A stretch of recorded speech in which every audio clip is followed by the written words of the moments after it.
Bonjour tout le monde, j'espère que vous allez bien, que vous passez une belle journée. Je vais faire un petit aparté avant de commencer à proprement parler donc de la vidéo. Je voudrais donc m'excuser parce que hier j'étais incapable de sortir une vidéo. Il y a beaucoup de choses qui se passent pour ce mois de décembre et je suis déjà étonnée d'avoir su tenir un rythme aussi régulier. Malheureusement pour moi, hier, c'était impossible que je casse à faire une vidéo, à faire un montage, donc j'en suis désolée. Aujourd'hui, je vais vous parler d'une suite d'un livre que j'avais déjà présenté il y a quelques jours dans une autre vidéo. C'est donc le tome 2 de Souvenirs de Noël de Max Voss. Alors, pour résumer un peu le tome 1, on était dans l'histoire donc de Gigi qui travaille donc dans une école, mais il a une horreur de Noël et c'est là que le coach Adam va arriver, on va dire, sur son cheval blanc et à force de le faire participer à des petites activités. Allez. Donc, à force de le faire participer à des petites activités de Noël, Gigi va retrouver donc cet esprit-là et s'ensuit donc leur histoire. Pour ce tome 2, on se retrouve donc un an plus tard où voilà, Adam a changé la vie de Gigi avec sa proposition donc de Noël. Ils sont maintenant désormais heureux dans leur mariage, même s'ils ont eu quand même quelques tracas à ce moment-là parce qu'il y a des choses qui se sont mises en travers de leur chemin, que ce soit donc des membres de la famille d'Adam, que ce soit, on va dire, l'homophobie à leur travail, des préjugés, euh, et ils vont aussi faire... et dans ce livre-là, il va y avoir aussi une offre très humaine, je vais dire ainsi, et tout aussi inattendue qui va changer leur vie pour toujours. Donc oui, j'ai beaucoup aimé cette histoire, j'ai beaucoup aimé les retrouver, voir un peu ce qui s'est passé donc tout au long de cette année. Il y a le mariage, il y a donc l'homophobie qui aura lieu à travers différentes personnes qui sont plus ou moins proches d'eux.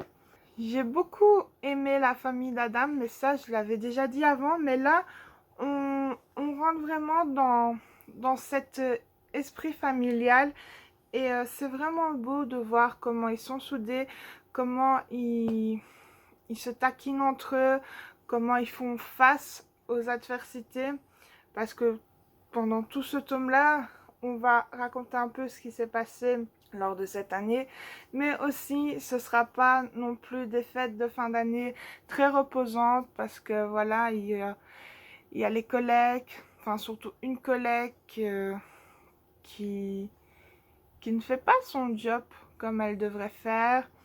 Il y aura une rencontre assez inattendue. Il y aura donc l'offre aussi très inattendue. Je m'y attendais mais tellement pas. Et c'est vraiment un beau cadeau de Noël qui, qui va se préparer, même s'il y aura vraiment beaucoup d'adversité. On voit donc l'évolution de Gigi, de comment il n'aimait vraiment pas Noël, à préparer donc des plats pour un réveillon, pour avoir toute cette ambiance, je veux dire, festive de Noël, d'aller voir des activités de Noël, d'avoir vraiment toute une pensée sur Noël qu'il n'aurait pas eu avant.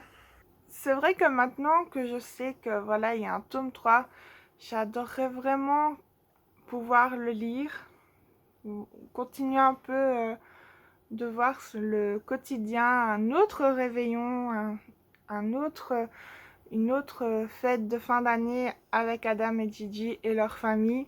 Mais bon, on verra bien si un jour ce tome 3 sera traduit. En tout cas, s'il l'est, j'en serais très heureuse. On fait aussi donc la découverte de nouveaux personnages qu'on n'en a pas entendu parler. Et j'avoue que c'est aussi une des raisons pourquoi j'aimerais lire le tome 3, parce que à la fin donc du tome 1, il y a une présentation, mais sans qu'on le voit vraiment, d'une personne, de Jason. Et j'aimerais bien savoir qui est donc ce Jason, euh, tout ce qui pourrait se passer. J'ai beaucoup aussi apprécié le personnage Tad, je vais le prononcer comme ça. On le connaissait, non, je ne l'ai pas vu dans le tome 1, mais dans le tome 2, il a une présence et j'aime beaucoup le combat qu'auront Gigi et Adam pour lui. Oui, ce tome, il est rempli de bonheur, de bonne humeur aussi grâce à Adam et ses frères, franchement, quand ils sont tous les trois ensemble, ou enfin, quand ils sont ensemble, on peut faire que rire parce qu'ils ont toujours des petites piques ou alors leur mère, ben, même si c'est des grands gaillards, n'hésite pas à les reprendre. Et il y a aussi beaucoup d'humanité, que ce soit donc avec Taz ou avec l'offre qui sera faite donc à Adam et Gigi. Oui, c'est vraiment une belle romance de Noël, hein, une jolie histoire qui peut redonner un peu foi en tout ça, parce que dans ce tome-là, on voit bien qu'il y a un côté un peu sombre dans, dans toute cette joie de Noël, mais il y a aussi pas mal de bonne humeur, pas mal d'entraide, pas mal donc de bonheur, d'amour. Donc c'est vraiment un plaisir que j'ai eu à lire cette histoire-là. Donc, oui, je pense que je vais en rester là. Si vous voulez une histoire sans vraiment de prise de tête, avec des personnages sympathiques, avec une touche d'humanité et de bonne humeur, je vous conseille de lire ce livre-là. Comme d'habitude, je vous mettrai donc en barre de description un lien pour le trouver si cela vous intéresse. Merci d'avoir regardé cette vidéo, j'espère qu'elle vous a plu. Si c'est le cas, n'hésitez pas donc à la liker. Prenez bien soin de vous et je vous dis à demain.